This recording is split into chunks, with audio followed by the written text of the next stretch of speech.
Greetings and welcome to a new episode of Mobility Conversations. And our guest today is Mr. Harsha Kadam, Chief Executive Officer and Managing Director of Schaeffler in India. Mr. Kadam is also responsible for Schaeffler's industrial business in India. A mechanical engineering graduate from Bangalore University, he later acquired further qualification in business management, specializing in marketing, finance, and HR. Mr. Kadam, welcome to Mobility Outlook. Thank you for joining us today. Thank you, Dipanshu. Considering the current market scenario, both from the perspectives of technology transformation and supply side challenges, how do you view the future of mobility sector from both the industrial as well as the automotive perspective? Right. See, mobility and motion are kind of two wheels at Schaeffler. And these are the two elements, that drive Schaeffler's business. So we view mobility sector as a whole, encompassing automotive and the industrial sides of the business. And when we talk about the industrial side of the business, not just the sectors where mobility is involved, this would mean even both rotating and linear moving equipments as well. So that's mobility by definition for Schaeffler. Sure.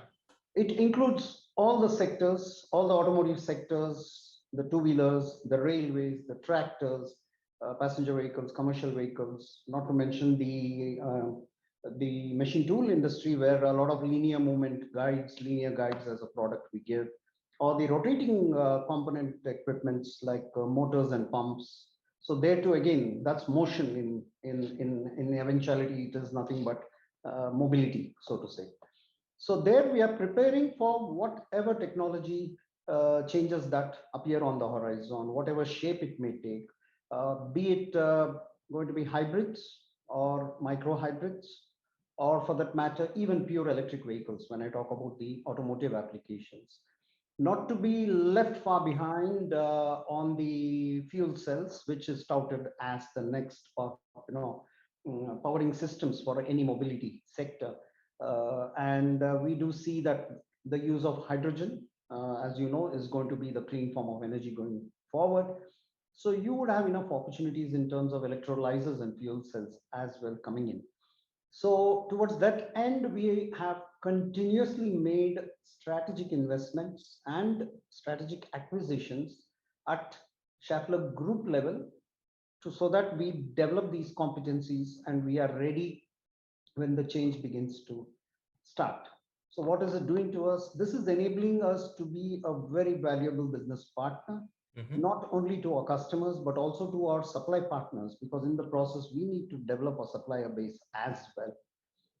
So look at it on the industrial front as well. We are taking strides in the area of reliability and performance improvement of our products, and as well as developing solutions in the area of Industry 4.0. Which literally leads to a connected industry, and that's going to be the future for the world at large. Right. Thank you.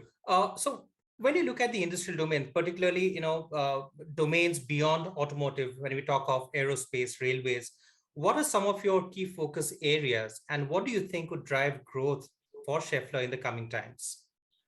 So we as Schaeffler in India have a very strong industrial business portfolio. And in the last many years, we have gained significant business wins in the industrial space, which have strengthened, the contribution of the industrial business to the overall Schaeffler Group worldwide as well. We have started to gain market shares in many of the sectors as well, because these are strategic directions which are relevant to the changes that we see happening. And so our strategy is clearly prepared on those lines.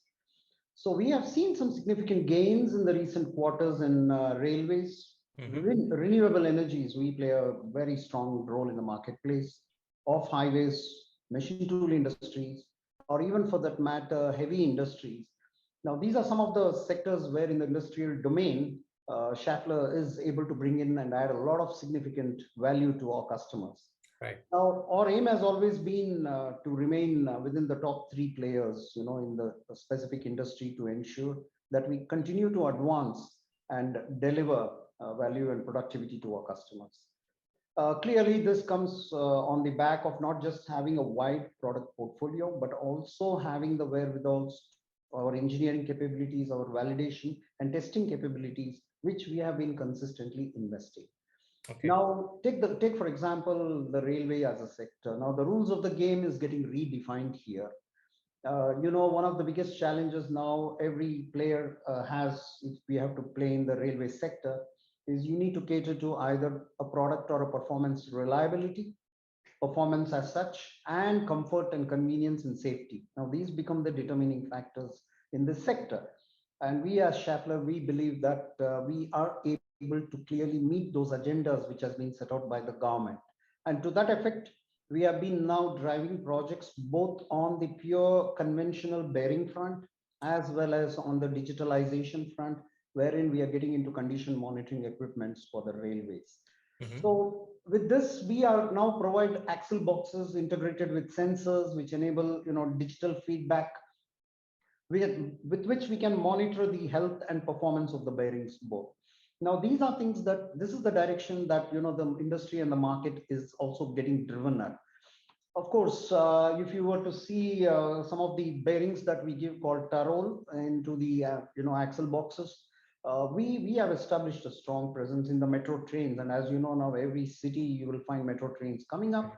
So there again, we have started to now offer a complete assembled units with the axle boxes as well.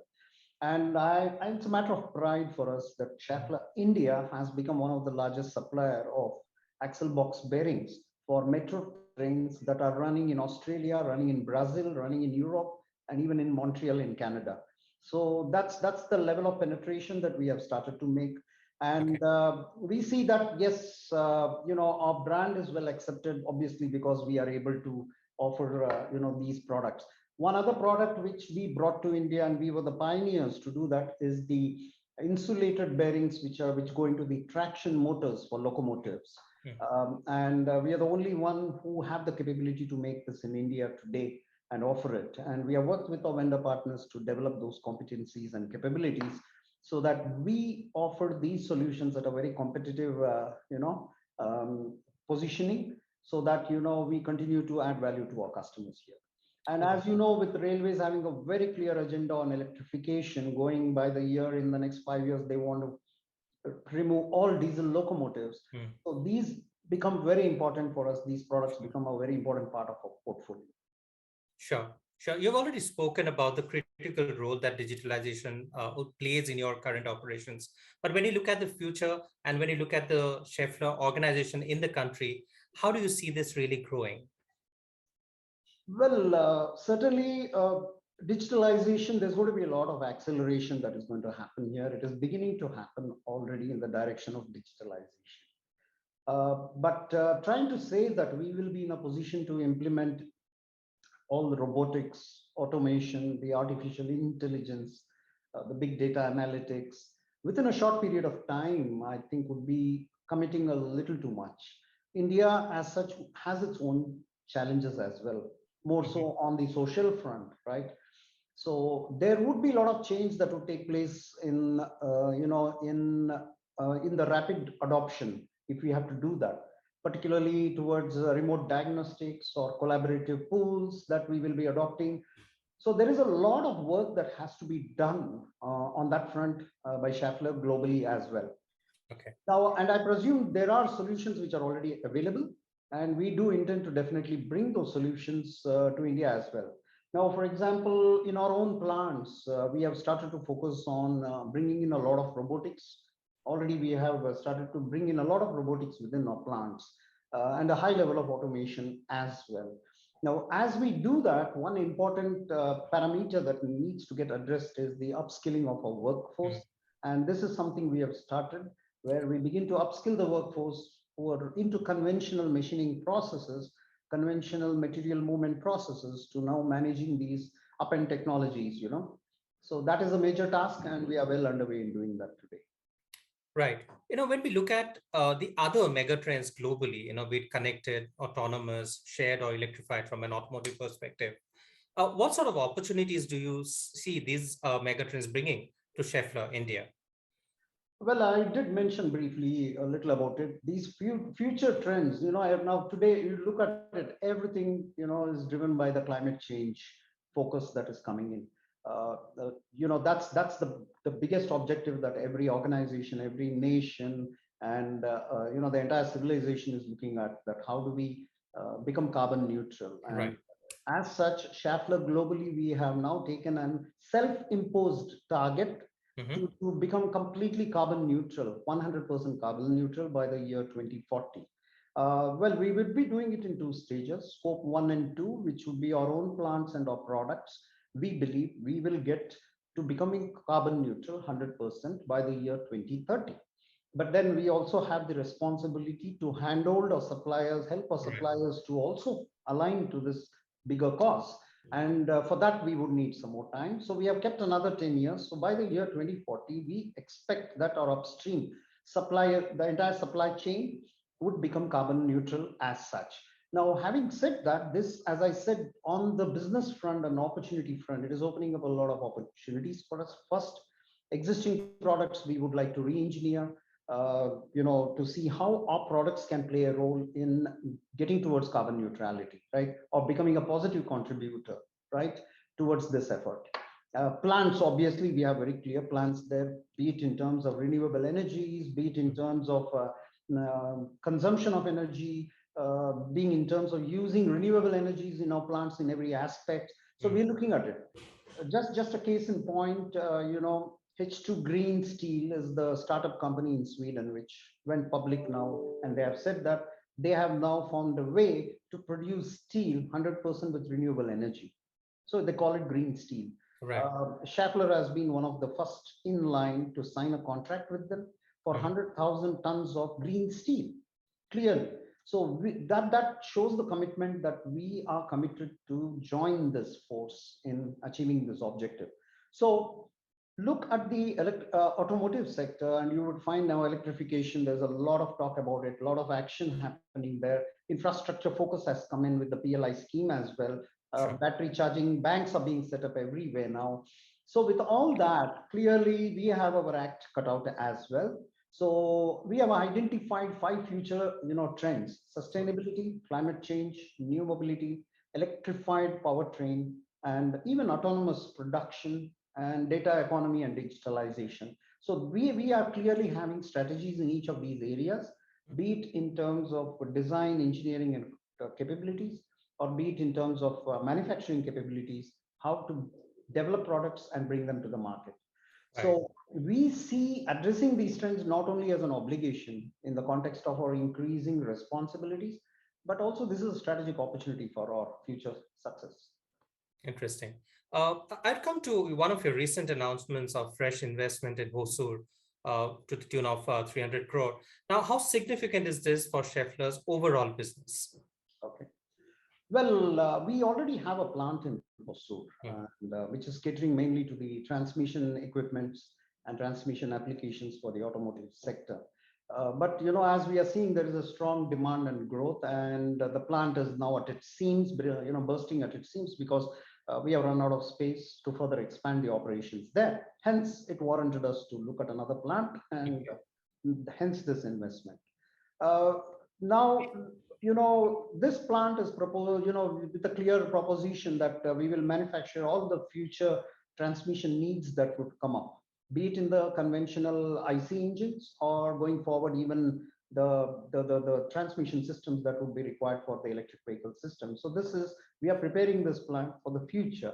Okay. Not to forget that also this plant is going to be built on the best benchmark levels when it comes to sustainability, when it comes to energy, when it comes to so-called green, addressing every aspect of climate change. So we have taken a very holistic approach towards this investment. So it's Mhm. not just another investment and putting up another plant, but we are going to do it very differently. In Okay. fact, we have started to do benchmark studies with a lot of companies around to see what's the best practices. Let's bring that in.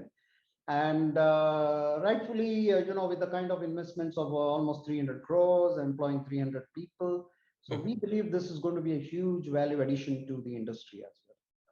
Right. So how, in addition to this fresh investment towards transmission equipment, How are you looking at beefing up your other business areas, specifically on the country's drive towards electrification?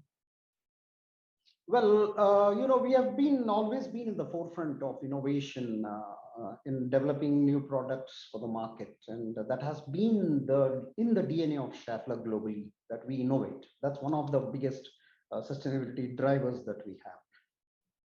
So, to that effect, we have been consistently investing in our R&D effort in India. Mhm. One of the recent investments that we have been making is we have set up a mechatronics center in India, and the plan is to have about 300 engineers working on various projects for the electric vehicle technology as well, not to mention other areas of operations which would need mechatronic solutions. Sure. Having said that, we are already well underway, and we have close to about 50 engineers already working on various projects. This could be projects for in India and even outside India. So, as I said, innovation is a key factor in sustaining our competitive advantage. So, having said that, clearly we are looking at addressing the local needs as well. A case in point, if I may add here, is the transmission system that we have locally developed here in Mhm. India for the two-wheeler market, electric vehicles. Well, today's electric vehicles lack a transmission gearbox in their application, as a result of which you would need a higher torque when the vehicle is climbing a gradient.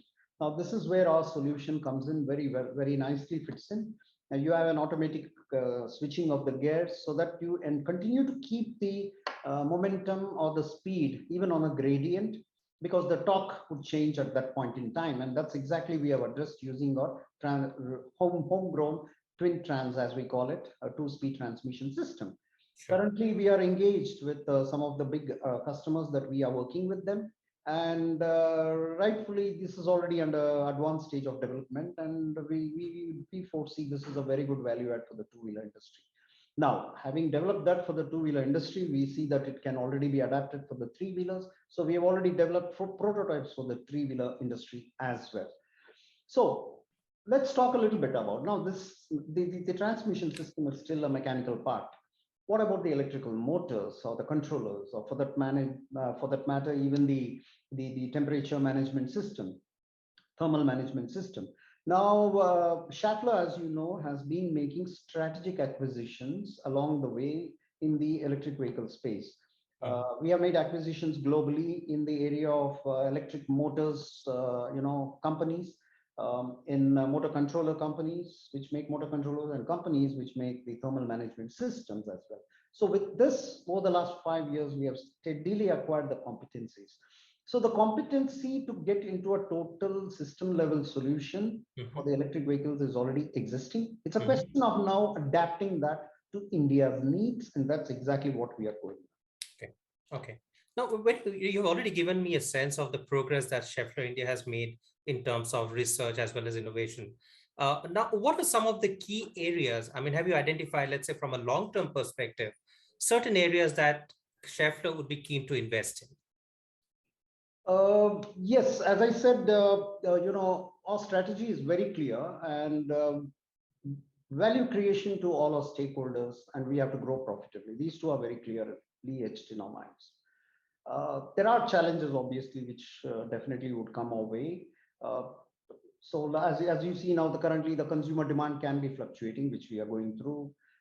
Sometimes we see liquidity crunch happening because customers also have tough times with the pandemic, what we went through. So currently the chip shortage is impacting the automotive industry, and rightfully that has a bearing on our business performance. So we will have to continuously keep doing adjustment and course corrections along the way, both short term and mid term. So we have identified very clear process. We have a risk assessment and a risk management committee which meets regularly. We make assessment of what risks are on the horizons, and we then get down to putting actions. How do we address these actions?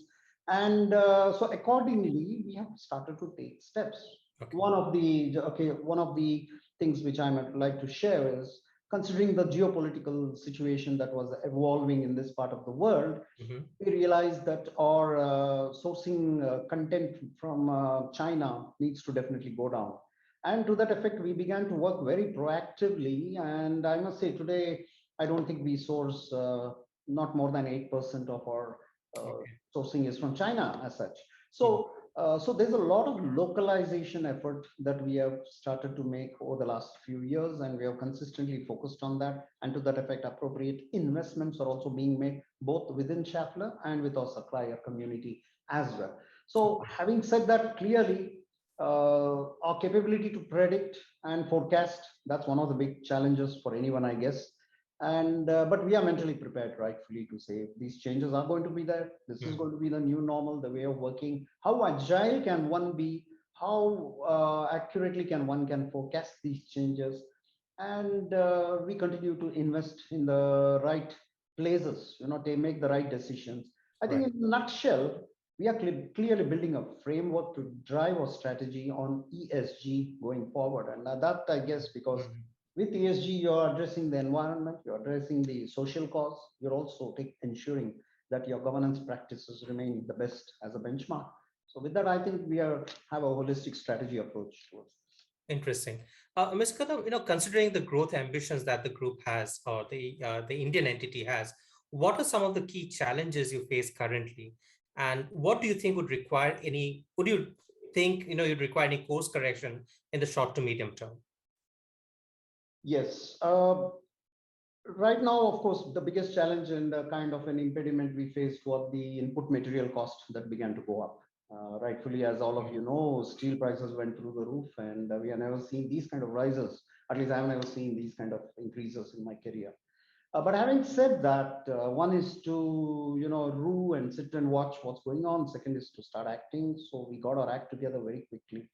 So we began to address this on multiple fronts. Of course, the increases were so steep that one could not manage that within our own cost-cutting measures that we brought in place. So our customers, support from our customers definitely was one of the things which helped us as well.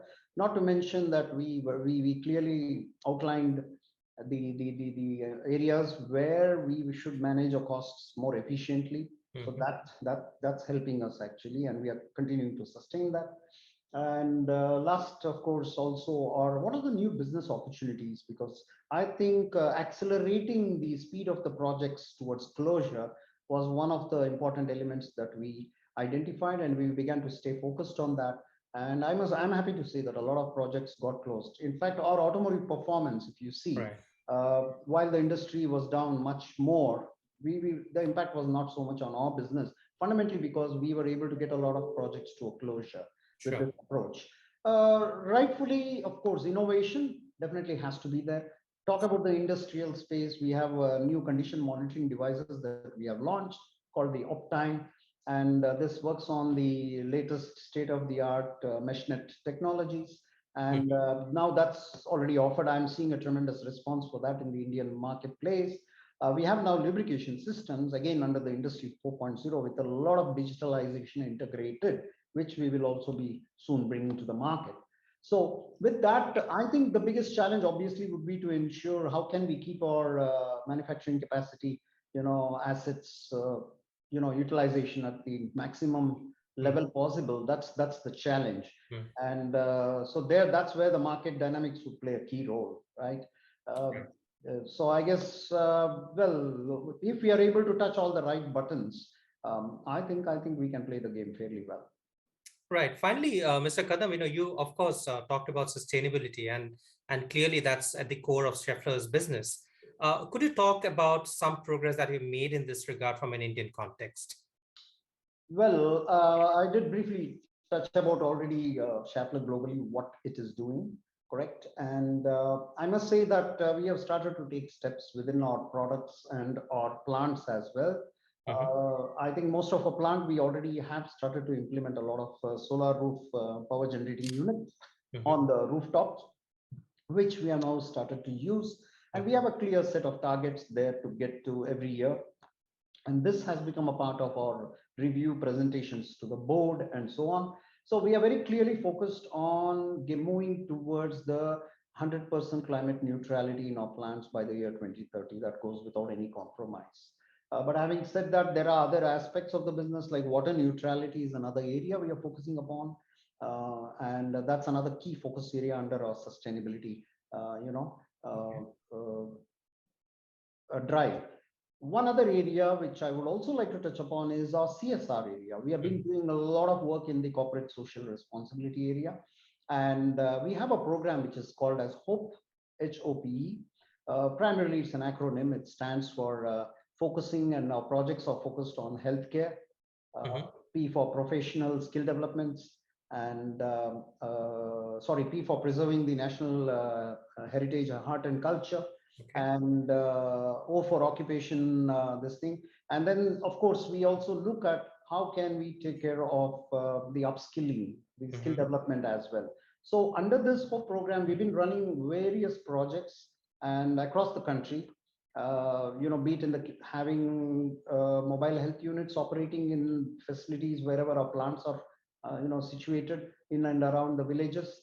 We also are running a water conservation project in Satara. So there's clearly a lot of focus. Talk about skill development. We have a mechatronics center for students who graduate out. They can go through the mechatronics courses to be ready for the new technologies that are coming in. We have tied up with universities to also bring them on board on what kind of new emerging subjects that they have to understand about.